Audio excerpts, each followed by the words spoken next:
begin with the People's Daily. Chief Imam Okada rider killed in fresh attack in Plateau. Kano Hisba confiscates truck with 24,000 bottles of alcoholic drinks on the People's Daily this morning.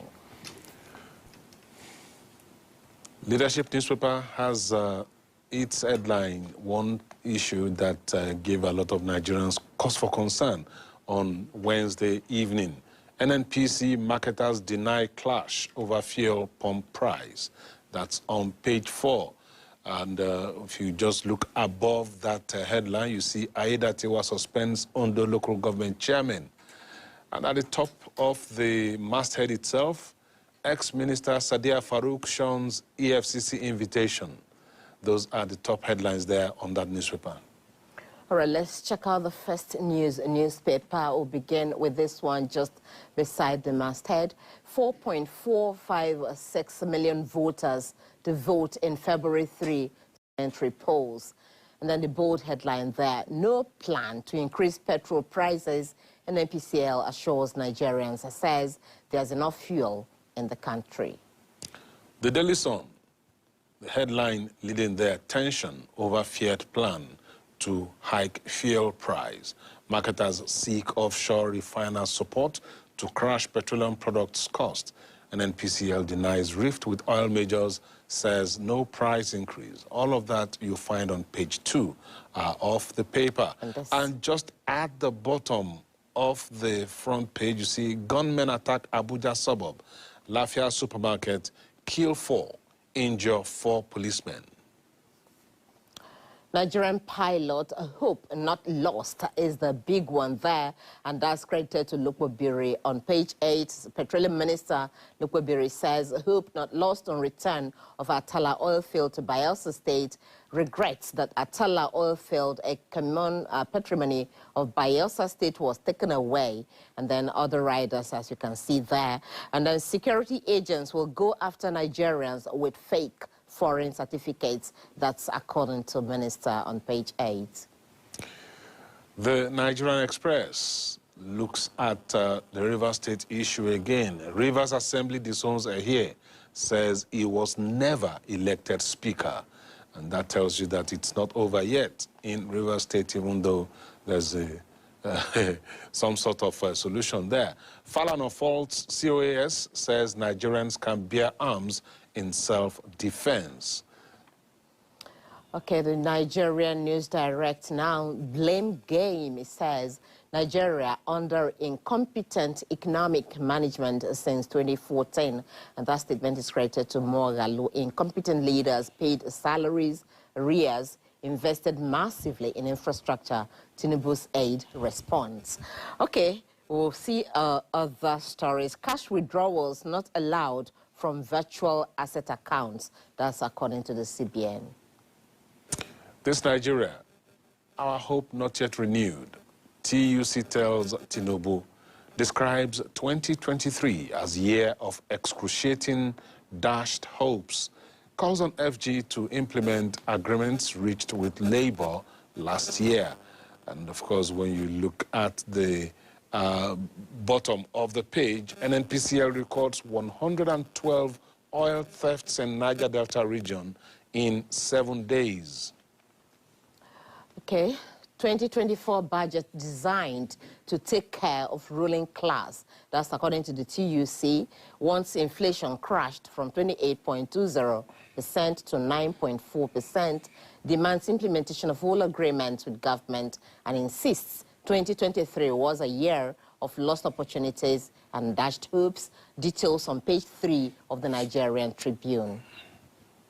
To the New Telegraph now, which is also leading with the story on the TUC 2024 budget designed to care for ruling class. TUC says Nigeria's economy gasping for breath, demands execution of all pacts with governments, states. And 2023, year of lost opportunities, Nigeria sitting on keg of gunpowder. All of that coming from the TUC on page 3 of the New Telegraph. The Daily Trust, robbers kill 4 in shopping mall near Abuja. They forced customers to lay flat on ground, survivors thought it was like a dream. Operatives responded on time, the police says. Fears over new petrol price hike. Marketers plot. Okay, we'll leave that. Now to the blueprint. Tension as Chief Imam, Okada rider, 6 others killed in Plateau, Zamfara. Plateau back in the news again. And of course, the riders there, commuters abducted along Gusau-Sokoto Highway. Robbers kill CBN staff, 3 others in Abuja suburb supermarket. It's wrong to stop citizens from bearing arms, credited to Falano. Fresh concerns for public assets as repairs cost over 132 billion naira yearly. That's talking about vandalism, according to the Guardian newspaper this morning. On page 6, you also have ex-minister spurns summons as EFCC arrests NSIPA ex-boss. On page 3, Atiku to lead opposition alliance against Tinubu ahead 2027 election. The paper also says, gentlemen, let's wade into the stories. Not a good way to begin the year as we hear of killings and killings once again. Plateau is still very much in the news over the Christmas Eve attack and what is being done to see how that can be quelled. And now we hear even in the FCT, robbery seems to have to be coming back near FCT in Nasarawa State. We hear 4 were killed, policemen involved. Is this of concern to you as the year begins again in 2024? Yes, it's a very sad thing, you know, the story from Plateau and of course the one in Abuja. You know, I happen to know the owner of the supermarket, and from accounts that I heard, it wasn't a case of robbery, and it was a case of assassination, because not even a single penny was taken from not a single cover was taken from the supermarket. We understand that a particular banker, I'm not sure, and some said CBN staff, I'm not sure if that's true, you know, came there, and this man walked in there. One of the headlines talked about the CBN staff. Yeah, so, and that they killed, and after killing the man, you know, that the rest were, what do you call, collateral damage. And that they even had time to take photograph of the man to confirm, apparently to their killer, to their sponsors, that the man is dead. And we saw the lead story in the Guardian about how vandals are pillaging our Commonwealth. You know, I was talking about that. We saw the story about the EFCC, about the former Minister of Humanitarian Affairs, who I think in 2021 said she had forgiven Nigerians. She had forgiven those who said she stole money from, she touched COVID-19 funds. But that said, then I think, you know, as reporters, I think there's a shift, there's a paradigm shift in the way we report stories. I saw certain stories about the former minister, Sadiat Umar Farouk, you know, shunning EFCC invitation. I don't think that's correct, because I think about 2 weeks ago we saw EFCC declaring a former minister of state for Navy, for Defense, Oluwagunloye, and he also doubled that former minister. He also, at the time, was former minister of power. You know, he was declared wanted. And Oluwagunloye and the EFCC chairman, they're from the same geopolitical zone. So if EFCC could summon the courage to declare Oluwagunloye wanted, I don't think. I think reporters were lazy. They didn't go to investigate why Sadiat didn't appear. You know, she had blown hot that she didn't know the contractor who was linked to the James Okwete. The James Okwete, who was linked to the 37 billion naira, you know, found in his account. But what I reliably gathered last night was that she sent her lawyers, and the lawyers said she was down with arthritis. So, you know, we all know how some of these politicians act, but that the EFCC leaders, the officers said that they will give her some days, and that if she doesn't appear, that if it means coming in an air ambulance to come to answer to these questions. Because, you know, look at it. If you look at all the stories around Nigeria, it's about allocation and relocation of resources. If one person sits down to embezzle 20, 30, 40 billion, I mean, What is left for the rest, for the other 200 million Nigerians? Just yesterday, I understand from that 44 billion, the former suspended national social, what they call NSIPA, Halima Shehu, that the EFCC was able to recover 32 billion just yesterday. That's a big deal. 32 billion naira in Nigeria for one person. And, you know, the interesting thing is that this 44 billion was allegedly stolen in 4 days. About 10 billion every day, you know, from 27th of December, 31st, 44 billion. And then it also calls to question the role of Nigerian Financial Intelligence Unit, because this is a statutory body invested with the responsibility of tracking suspicious movements of cash. So is it because the head of the agency and the persons involved are from the same geopolitical zones? I mean, these are questions to be answered because... Yeah, but Chuk, it's just that... It's a question because it's very, very rare that in Nigeria, a single person will move 44 billion in 4 days and not even a whimper from NFIU. I mean, these are questions because we talk about institutions. We built the NFIU. What is the mandate of the NFIU? You know, you track suspicious movement of cash. But here we have 44 billion. And you know, when people talk about EFCC is not omnipotent. You know, they have cases. I mean, they have a limited number of staff. You know, so they can't just start delving into every case of graft. So when we have other agencies too that should report, I'm sure banks do. Because when you go to banks, it's automatic. I think there's a software. When certain amounts are transferred, you know, they flag off NFIU. But then if NFIU decides to sleep on it, it's not the fault of the EFCC. But I think we should thumbs up EFCC for what they've done. You know, it's very, very rare for me to come here and applaud government agencies. But last week, I applauded the Consumer Protection Agency. What do you call them now? Over what?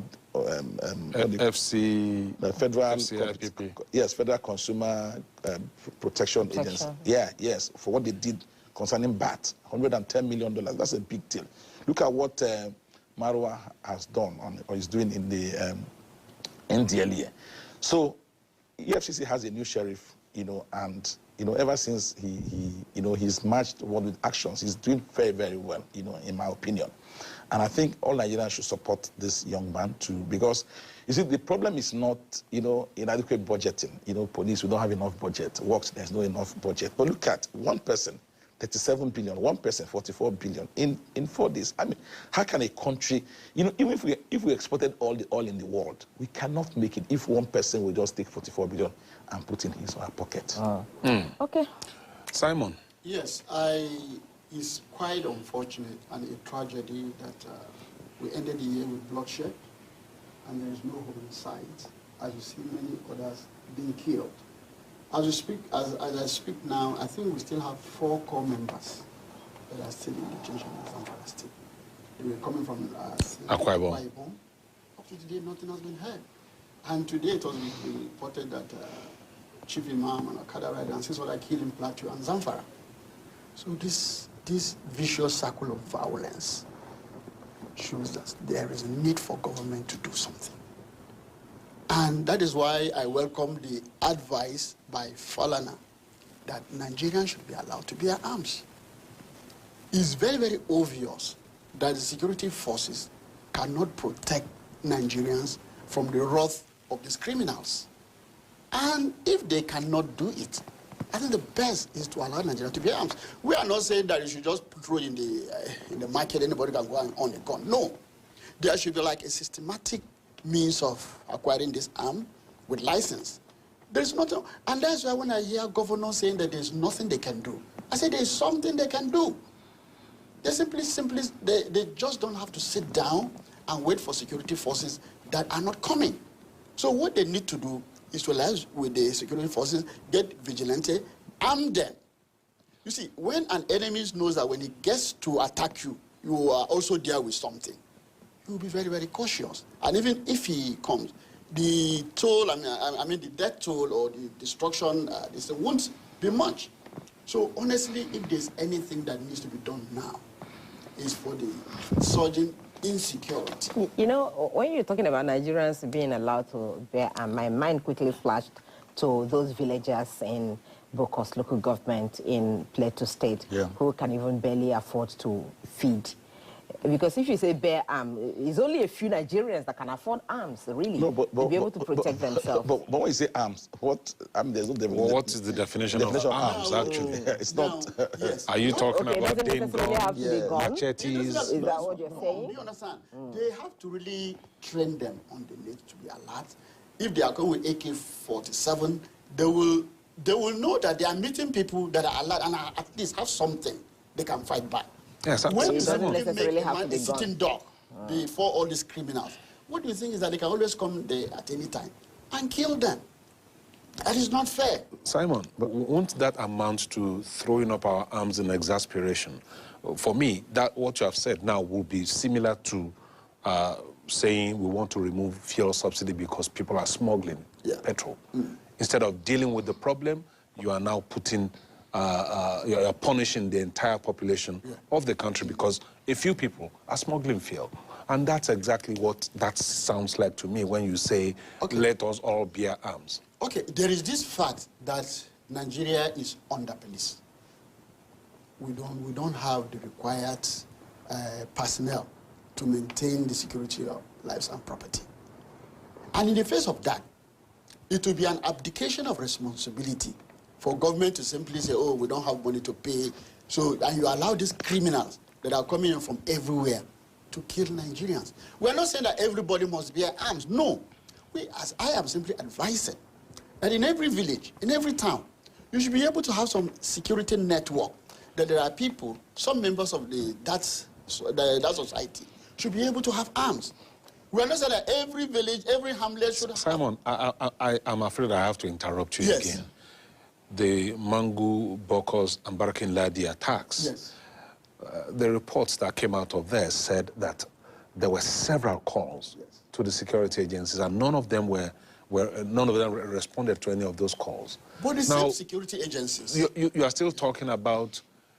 You are talking about the need to bear arms for all Nigerians. Yes. Even if you bought arms, how much ammunition can you afford to withstand such? Because for me, when I read the reports, the attack on those three local governments, Mangu, Bokos, and Barakin Ladi, those were coordinated attacks. And how long can people in such communities sustain their own self-defense without the support of the government? Yes. See, the truth of the matter is that when we say people should bear, we are not saying they should go and buy, because like my sister said here, people don't even have money to feed themselves.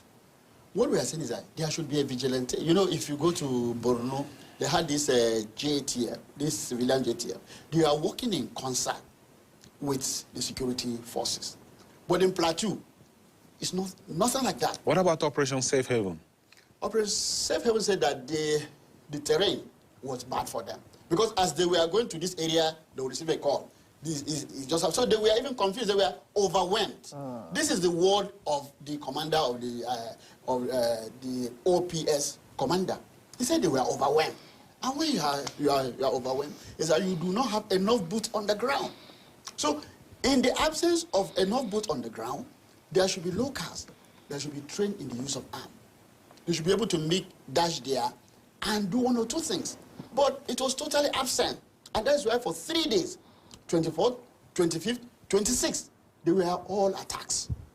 So if you had enough boots on the ground, I can assure you that should not have happened. So in the absence of that, we should train a very small group of people in the use of arms, so that at any particular point in time, if there is an exigency, these are same people that will go and tackle the situation. Okay, but Chooks, I think let me drop this into your mind before you express that thought. He's saying that he agrees with Falana that Nigerians can bear arms in self-defense. Wouldn't that simply increase the number of arms in the hands of non-state actors? Yes, and because we're already awash with arms as it is. We saw what happened in Israel. You know, almost every Israeli as an adult is trained to bear arms. But you know, Hamas came in and overwhelmed them. So, and I think it has to do with the political leadership, because look at what's happening in Bayelsa State. You and I know that months preceding the election in Bayelsa, it was killing in Nembe, killing here, killing there. But since the election ended in Bayelsa, what you see everywhere is calm. So what is show that certain persons were fomenting this trouble. A few days ago, the current Minister of State for Petroleum Resources, Heniken Lukebiri, was in Bayelsa State, and you saw the cordial atmosphere in Bayelsa between he and Governor. That's for he and Governor Diri. But another Bayelsa son was minister before Lukebiri, and even under his watch, because you see, people just say this man is my brother, this man is my brother. Under Tim Praise Silva, Atama oil well belonging to Bayelsa State was taken. And when Buhari, as the minister said, gave a presidential order, restore this oil field to Bayelsa, the minister refused. Apparently, he was playing politics with that because he felt that one or two persons, the state was going to benefit. Then even the Senate, some persons from Bayelsa went to the Senate, petitioned the Committee on Ethics and Privileges, and they held a public hearing, and they said, Buhari, tell these people to. But you know, Silva hid behind the pillar of the now defunct, and it wasn't restored. But you see, same Bayelsa sons, look at Lukebiri coming to tell Governor Diri that don't worry, that we will restore this oil. I mean, you can imagine what this has done to a state like Bayelsa. You know, it has suited nerves. You know, because people see this as a patrimony. Obasanjo gave this oil field to Bayelsa in 2003, over 20 years ago. Then under the watch of a Bayelsa son, this oil field was taken from them, you know, and he was defending it. And this oil field was given because the excuse was that the state wasn't exploiting it. But the state had paid over $200,000 to the federal government. So in royalty, so what were they paying that money for? Because we have to be careful. Each time we say, this is my person, this is my person, this is my person. In the Bible, as Christians, when they told our Lord Jesus Christ that your brothers, your siblings were looking for you, what did he say? He said, who are my siblings? It's you. It's you. You understand? But you know, and that's why we have problems in Plateau. People feel that I'm a Christian, I'm a Muslim, I'm this, I'm that. Look at the tone of the killing now. If you look at the tone of the killing now, apparently it's retaliatory. But you see, it does nobody any good, because you kill one or two imams, then they kill 100 of your people. So, who's losing? Since you've delved into this already, so let's quickly interrogate it more. I regret that Atala oil field is one of the riders there, a common patrimony, like you said earlier, of Bayelsa State was taken away, and then that license for that OML 46, which is known as Atala oil field, was revoked under controversial circumstances. So the idea that now there's an assurance and collaboration from Lukebiri that this is going to be restored, what benefit will it add to the people of Bayelsa? And I'm asking this because we're also seeing another report where people are vandalizing oil facilities, and also the amount that Nigeria is losing on it. So it's one thing to have this, and another thing to be able to prevent oil theft and all of that. No, you see, when you have a thing, when it's your thing, you cater for it. I mean, it's common. I mean, you see, if somebody comes to loan your phone, your handset, the way you use your handset, the way he will burn your credit isn't the same way you're going to burn it. I mean, that's the truth.